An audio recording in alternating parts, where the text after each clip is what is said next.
Thank you. Perfect.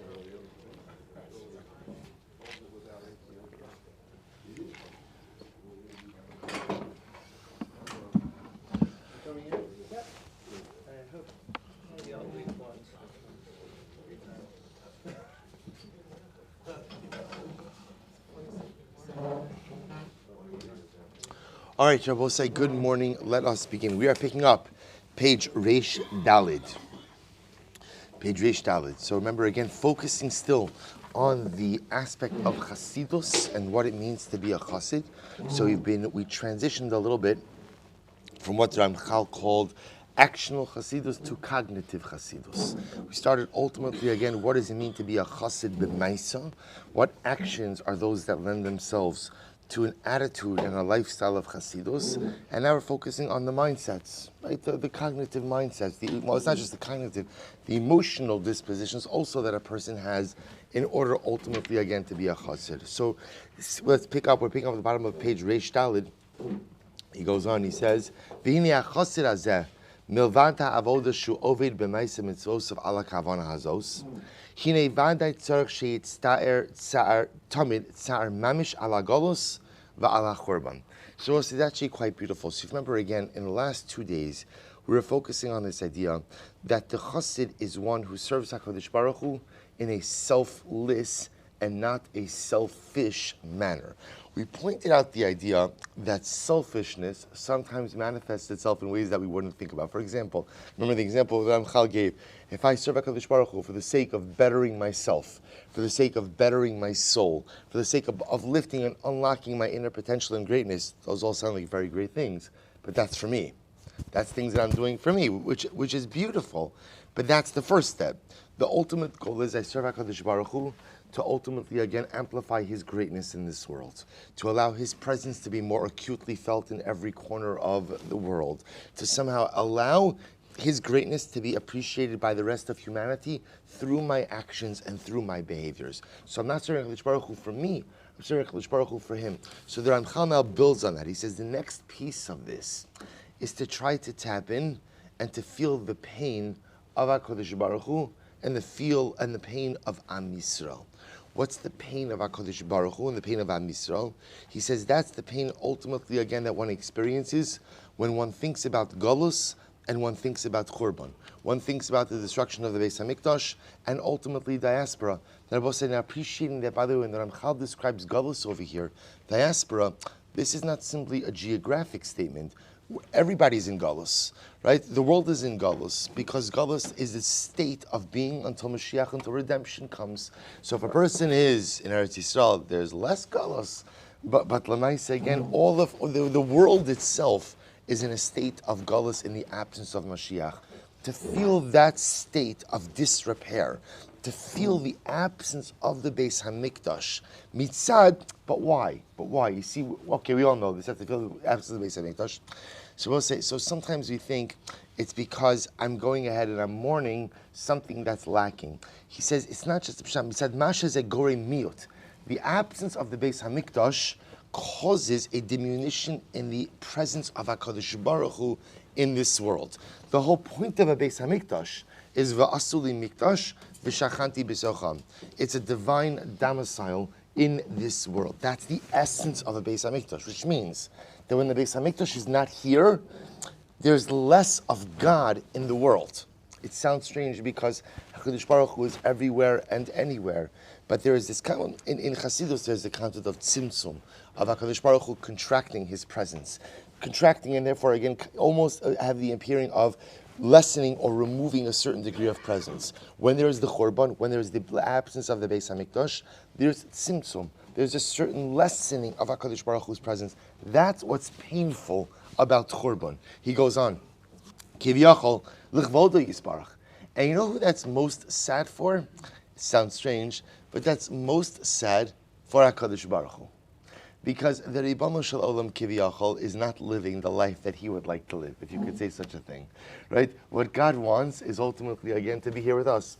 What HaKadosh Baruch Hu wants is to be in His home. What HaKadosh Baruch Hu wants is His Beis HaMikdash. So because of a lot of different things, mostly our actions, that doesn't happen. Or that's not happening yet. It will happen in Meretz Hashem, B'karov, but it's not happening yet. who is pained most over this reality? It's God. See, the truth is, we go on with our lives. Baruch Hashem, we go on with our lives, and especially, again, thank God we live in a golden age of Jewry on so many different levels. So we go on with HaKadosh Baruch Hu is the one who lives with this acute pain every single day. He goes on, he says, and why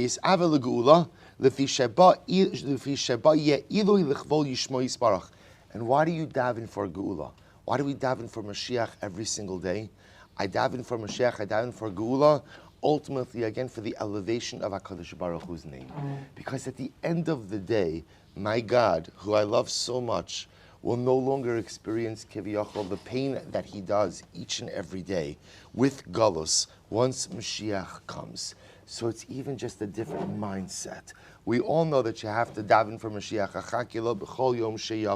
Right? The Rambam, we know this, but why? So often we think about because of what Messianic redemption will do for us. I can imagine what it'll do for me. But at the end of the day, the Chassid thinks about what it'll do for HaKadosh Baruch Hu. Ribbono shel olam, when you finally send the Mashiach, you will bring an end to your own existential pain. A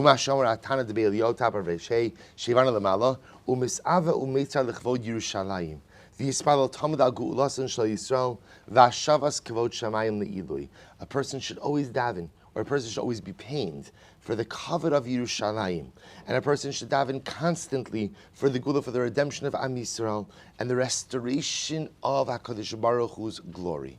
V'im yomar adam, but a person maybe will say, Mi ani, umma ani safun, she'espalo al hagalos val Yerushalayim. Come on, who am I? Right? Who am I? I'm going to daven ultimately again for redemption. I'm going to daven for the restoration of Yerushalayim.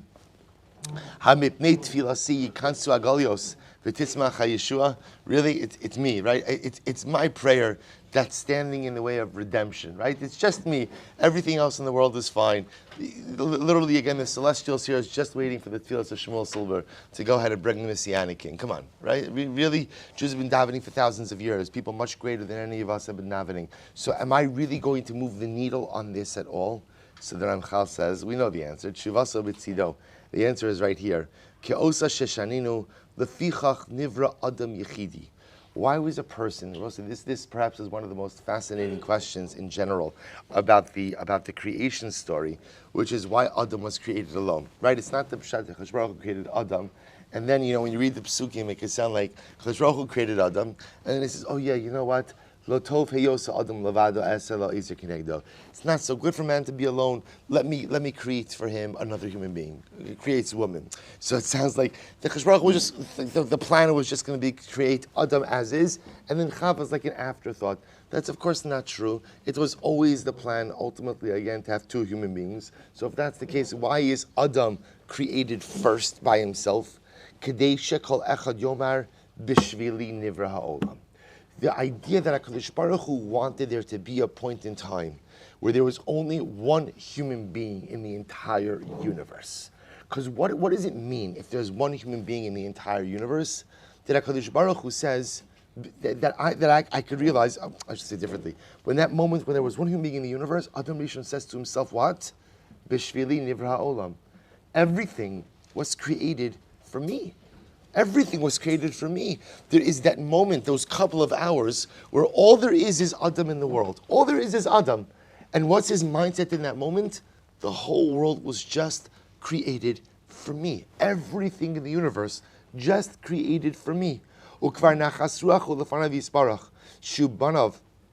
we'll say, what does that tell me? If the entire world was just created for me, it means that I have the ability to create such dramatic and impactful difference, that I have the ability to go ahead and move the needle, that I have the ability to affect change, that I have the ability to do things on my own, not just for myself, but for the greater world. And we'll say, you hear this idea? So therefore we'll have to stop over here for today. But Ramchal explains this idea that the Chassid, even when davening for Mashiach, davening for Geula, doesn't daven for it for what it represents for him, but davens for it for what it represents to HaKadosh Baruch Hu, a restoration of the glory of God, bringing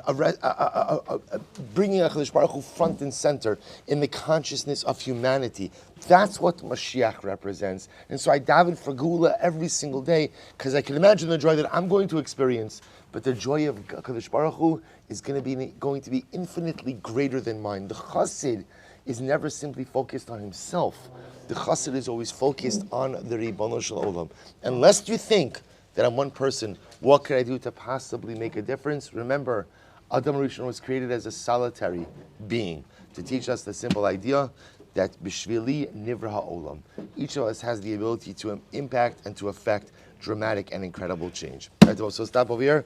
We'll pick up the rest of this tomorrow.